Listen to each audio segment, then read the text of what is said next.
Hey, it's Drew Bennett from Big Damn Kid, and looks like I might have got some of my lighting issues figured out because I actually got some studio lights in here. Well, I guess studio. Yeah, I guess for studios, for lighting things like photos or for videos. So I hope you think that the lighting is a little bit better today than it has been in the past. Now, I was supposed to go straight on to Transformers the movie. Except we decided that we were going to watch Transformers the movie today. So I watched it with my kids and my wife. She kind of watched on as I relived being a 12-year-old kid who watched Optimus Prime die for the first time again and again. This is the 20th anniversary. I know that there have been other anniversary issues that have come out, the 25th, the 30th. Some are even better quality. But this is the one that I have, and it comes with 2 discs. It's got the widescreen theatrical version, which is what we watched. Then it's got a full screen version. It also has, featurettes with different cast members and things like that. Like, Nelson Shin, who is the director, Tom Griffin, the producer, Joe Pakal, the producer, Flint Dill, story consultant, and Sue Blue, the voice of RC. So that was pretty cool. Then there was the promotional trailer with commentary, all these different things.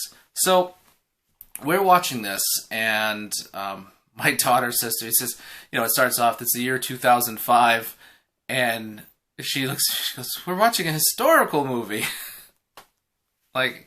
Yeah, I guess when I was 12 in 1986 and 2005 was coming ahead, it didn't feel like a historical movie to me. This is stuff that's going to happen in the future. There's really cool stuff that's going to be in the future. So, like hoverboards and stuff like that. This movie came out pretty much, after, it came out after Back to the Future, but Back to the Future 2, that didn't come out till after this movie. And Back to the Future 2 had the hoverboards. So, when Daniel goes off on his hoverboard and Hot Rod goes with him and catches him when he falls. My daughter Eva is looking at that and going, "Wow, they thought that they were going to be, in 2005, they thought there was going to be hoverboards and stuff like that." And there wasn't. So that didn't happen. Anyway, I enjoyed Transformers the movie. At the time, your favorite characters all getting killed off. Ironhide and Wheeljack. Wheeljack, my favorite character of all time, you don't even see him get killed. You just see his dead body. It's just his head. He's there with Windcharger. Windcharger and Wheeljack are both dead in Autobot City. And reading through this comic, you actually find out that Autobot City, they call it Fortress Maximus. And in the movie, there is certainly a point where a turret turns and it's like a tank, and that definitely shows elements of Metroplex. Now, Metroplex was one of the it was like the first Titan of the Transformers after Omega Supreme. He was that city size. His name was Metroplex. Obviously he was a city, and the comic talks about how Autobot City was around. They spent 20 years building Autobot City, and because it was 1985 to 2005, 20 years they built this city.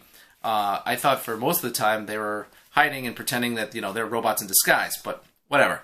Anyway, so we watched the movie, and all the feelings. One of my favorite cinematic action sequences, because this is what I go to as a kid, is when Optimus Prime lands on Earth, transforms into his truck and trailer mode, comes barreling through all the Decepticons, detaches from the trailer, jumps into the air, transforms, takes out 2-3 guys, and then lands and starts taking out other Decepticons. That whole sequence up until Megatron, up until he takes just 2 hands and he smashes Megatron and knocks him away, that is just, for me, one of my favorite action sequences ever in any and every movie, because of the feeling that it evokes. And, just how cool it was. And then I get my daughter telling me, all these sad things are happening. Why is there upbeat music? I'm like, no, that's inspirational. You know, Stan Bush's inspirational music that's going through this movie, and you know, you can't really capture that with the kids, and you try to.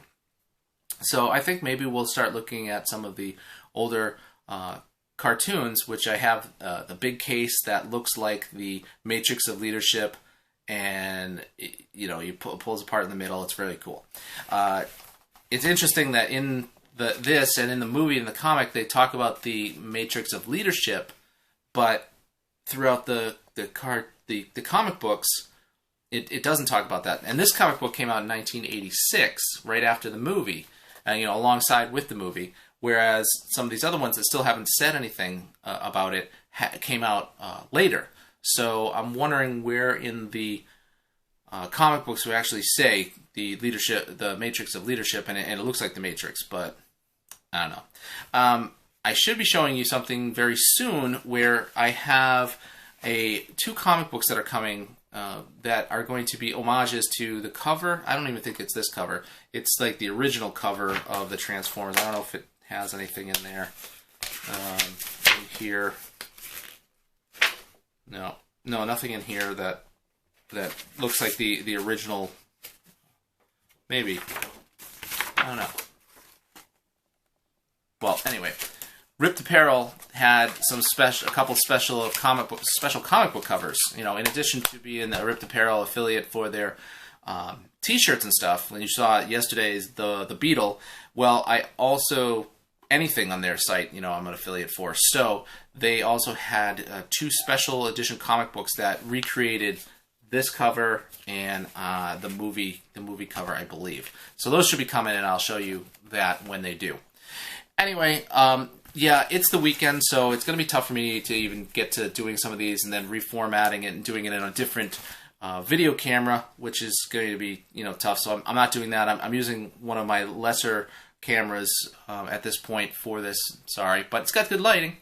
Anyway, this is Drew Bennett from Big Damn Kid. You can find me on Instagram and Twitter and Facebook as Big Damn Kid. You can also find me at BigDamnKid.com, where I haven't written anything for a while. I'm sorry, I apologize. I will get to that. You know, write-ups of different things like that. Maybe a full-on review of the movie itself.